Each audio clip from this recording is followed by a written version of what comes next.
भगवान ने जला समाधि इसके बाद इसी नदी में राम सीता ने स्नान किया था। सब तीर्थों का मस्तक अयोध्यापुरी राम घाट है। जो बाबरी मस्जिद की जब खुदाई कर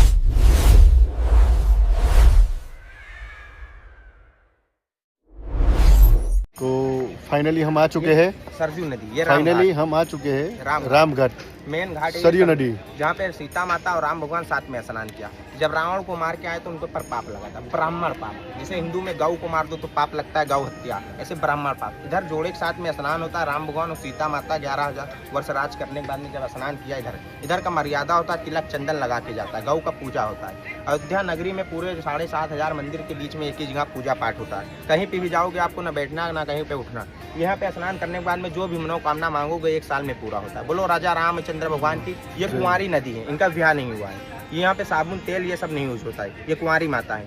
इधर का मर्यादा होता है, तिलक चंदन लगा के मंदिर ले जाया जाता है। बोलो राजा रामचंद्र भगवान की।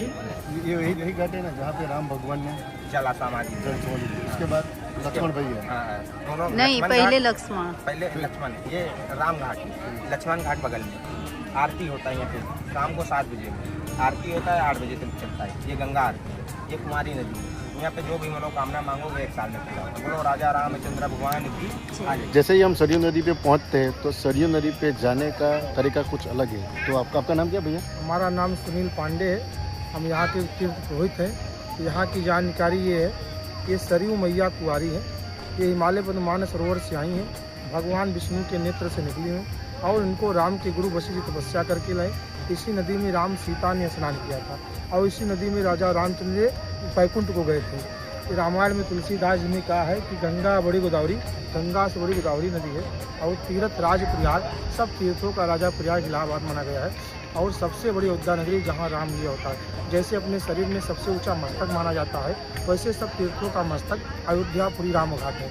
रामायण में तुलसीदास जी ने कहा है कि कोट कल्प काशी वसु, आप करोड़ों काशी में रहिए और मथुरा कल्प हजारों से मथुरा में रहिए। और एक निमित्त सरयू बसो तुलय न तुलसीदास, इनका दर्शन करने से कोटो जन्म का पाप नष्ट हो जाता है। ये सरयू मैया कुंवारी है। जैसे गया में लोग पिंडदान करते हैं, काशी में रुद्राभिषेक करते हैं, मथुरा में माखन मिश्री का भोग लगता है। अयोध्या गौलोकपुरी है क्योंकि अयोध्या का निर्माण उज्जैन के राजा विक्रमादित्य ने कामधेनु गौ के द्वारा किया है। यहाँ पे कुंवारी सरयू और कुंवारी गौ माता की इन्हीं की पूजा होती है। वो रामचंद्र भगवान की जय।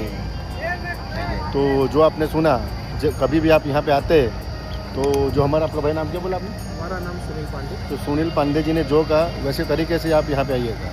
तो ये यही सरयू नदी है जहाँ पे लक्ष्मण भैया, राम जी और सुग्रीव जी ने यहाँ पे जल समाधि की थी। तो ऐसा बोला जाता है कि जब भी आप अयोध्या आते हो तो पहले सरयू नदी का दर्शन करना पड़ता है, बाद में हनुमान घाटी का, और उसके बाद ही आप श्री राम जन्मभूमि का दर्शन कर सकते हो। जय श्री राम, जय श्री राम। तो फाइनली सरयू घाट के दर्शन करने के बाद अभी हम कहाँ जा रहे हैं भैया? राम दरबार। अभी हम राम दरबार जाएंगे। यहाँ पे प्राचीन मूर्ति का दर्शन है। जो बाबरी मस्जिद के खुदाई में 2 मूर्ति मिली, सोने की सीता माता, चांदी के राम भगवान। वो कर्म भूमि की जन्म भूमि। माता पिता जन्म दे देते हैं, कर्म का साथी कोई नहीं होता है। कर्म अपने बूते करना पड़ता है। कर्म करोगे तभी आपको फल मिलेगा। बोलो राजा रामचंद्र भगवान की माता की जय। बोलो हिंदू राम की जय। बोलो जन्मभूमि की जय। बोलो कर्म भूमि की जय। बोलो सनातन धर्म की जय। बोलो राम भगवान की जय। जिस स्थान पे आए उस स्थान का नाम शिव भगवान है। यहाँ पे राम भगवान और सीता माता 11,000 वर्ष राज किए। जब सीता माता की डोली पार्किंग है, डोली पार्किंग जब समझा का थी विवाह करके, तो सीता माता एक रानी महारानी थी जो उनको भोजन बनाना नहीं है, वो स्वयं रानी महारानी। तो काशी से अन्नपूर्णा माता को बुलाया, जो 56 मेल का भोग बनाया गया। यही मर्यादा चलता हुआ आ रहा है। 12 बजे के 2 बजे जो भी साधु संत गरीब जो भी यात्री आता है उनको फ्री भोजन मिलता है। आप लोग जिस गली से आ रहे सामने, इस गली का नाम शहीद मार्ग है। 1992 में मुलायम सिंह का नाम सुना होगा। जब अपने हिंदू लोग बाबरी मस्जिद को तोड़ के आ रहे थे तो मुलायम सिंह इसी गली में 2,000 हिंदू को शहीद करवा दिए 92 में।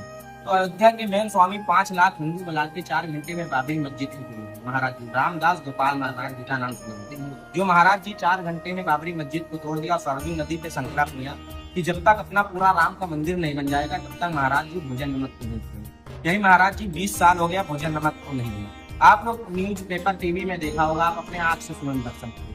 रामदास गोपाल दास महाराज, आप लोग जो स्थान खुला हुआ प्राचीन मूर्ति का दर्शन, सोने की सीता माता, चांदी के राम भगवान, यही 2 मूर्ति बाबरी मस्जिद के खुदाई में मिली। अब राम मंदिर अपना बनकर कंप्लीट हो रहा है। पहले गांव से एक मिडलान होता था राम नाम, अब शिलादान होता है। माँ का नाम, पिता का नाम, बच्चों का नाम लिख के शिला यही मंदिर में आजीवन रख सकता है। एक शिलादान कर दिया, अयोध्या में एक राम मंदिर बनने लग गया। अयोध्या में कोई गवर्नमेंट का मदद नहीं, टाटा बिरला का मदद नहीं, खेती बाड़ी नहीं, मोदी योगी का मदद नहीं। आप ही लोग के द्वारा से इधर जो भी भोजन भंडारा चलता है, आप ही लोग के द्वारा से चलता है। अन्नदान से बड़ा कोई दान नहीं। इधर जो भी मनोकामना मांगो तो 6 महीने में पूरा होता है। ये कर्म भूमि, माता पिता जन्म दे देते हैं, कर्म का साथी कोई नहीं होता। कर्म अपने बूते करना पड़ता है। जैसे आपके माता पिता जन्म देते हैं तो कर्म नहीं करेंगे आपके लिए, जन्म कर देते, कर्म कोई नहीं करता। कर्म अपने बूते करना। इधर भगवान और राम भगवान सीता माता इधर कर्म करते हैं। बोलो राजा राम लक्ष्मण भगवान की जय बोलो अयोध्या धाम की, जय बोलो गुजरात वालों भैया की, जय बोलो अपने माता पिता की, जय बोलो सनातन धर्म की। जय। ये यही दो मूर्ति है जो बहुत ही प्राचीन है। जो बाबरी मस्जिद की जब खुदाई कर रहे थे ना, तब इस सोने की मूर्ति माँ सीता की और वहाँ और भगवान श्री राम की ये मूर्ति वहाँ पे मिली थी। तो कभी भी आप अयोध्या आओ तो ये मूर्ति के दर्शन जरूर कीजिएगा। फाइनली हम आ गए हैं अभी श्री हनुमानगढ़ी। हनुमानगढ़ी ऐसा बोला जाता है कि बिना हनुमानगढ़ी के दर्शन किए आप श्री राम का दर्शन नहीं कर सकते। तो सबसे पहले हनुमान, उसके बाद जय श्री राम। तो कभी भी आओ तो पहले हनुमानगढ़ी का दर्शन करो और उसके बाद प्रभु श्री राम के मंदिर जाओ। अभी हम आ चुके हैं श्री राम के भव्य मंदिर में। तो हनुमानगढ़ के दर्शन करने के बाद अभी हम आ चुके हैं श्री राम लल्ला के दर्शन करने के लिए। जय श्री राम, जय राधे राधे, जय सीता माँ, जय श्री राम। फाइनली हमने राम भगवान के दर्शन कर लिए अयोध्या में आके। वैसे तो यहाँ पे बहुत ज़्यादा भीड़ थी, लेकिन मेरी मम्मी को थोड़ी चलने में तकलीफ थी तो उन्होंने व्हील चेयर दी। तो व्हील चेयर की मदद से हमारे भी जल्दी से दर्शन हो गए। अब कभी भी राम लल्ला के दर्शन करने के लिए आते हो तो आपके साथ कोई भी बुजुर्ग हो तो यहाँ पे एक बहुत ही बढ़िया सुविधा है व्हील चेयर की, और व्हील चेयर के साथ एक आदमी साथ में जा सकता है और आप आराम से इजीली राम लल्ला के दर्शन कर सकते हो। तो अयोध्या राम जन्मभूमि है। बहुत सालों के बाद, 400-500 सालों के बाद यहाँ पे राम लल्ला का मंदिर बना हुआ है। तो जैसे हमने वृंदावन में और मथुरा में जाके श्री कृष्ण जन्मभूमि के दर्शन किए, वैसे ही हमने राम लल्ला के दर्शन किए। 2 दिन के बाद हम जाने वाले हैं काशी। तो पहले हमने दर्शन किए 5,500 साल पहले जो श्री कृष्ण का जन्म हुआ था, वहाँ जाके हमने दर्शन किए। 8,000 साल पहले श्री राम लल्ला का जहाँ जन्म हुआ था वहाँ जाके हमने दर्शन किए। अभी हम जाने वाले हैं जिसने सृष्टि बनाई, जिसने सृष्टि की रचना की, वैसे हमारे शिव जी। तो अभी हम जाने वाले हैं 12 ज्योतिर्लिंग में से एक ज्योतिर्लिंग काशी बनारस। तो आगे के व्लॉग में 3 दिन हम बनारस रुकने वाले हैं। तो वहाँ पे हम जो भी करने वाले हैं वो सब आपको दिखाने वाले हैं। और साथ में हमारी GI परफ्यूम की जो मार्केटिंग है, जो हमने शुरुआत की थी गुजरात से राजस्थान, राजस्थान से हिमाचल, मनाली, लेह लद्दाख, कश्मीर, पंजाब, हरियाणा सब कवर करके हम आ चुके हैं यूपी में। तो यूपी में हम 1 महीने तक रुकने वाले हैं। और हम हमारी GI परफ्यूम की पहली सुगंध लेके पहुंचे थे वृंदावन, बाद में अयोध्या, अभी हम जाने वाले हैं काशी। जय काशी, हर हर महादेव, जय श्री राम।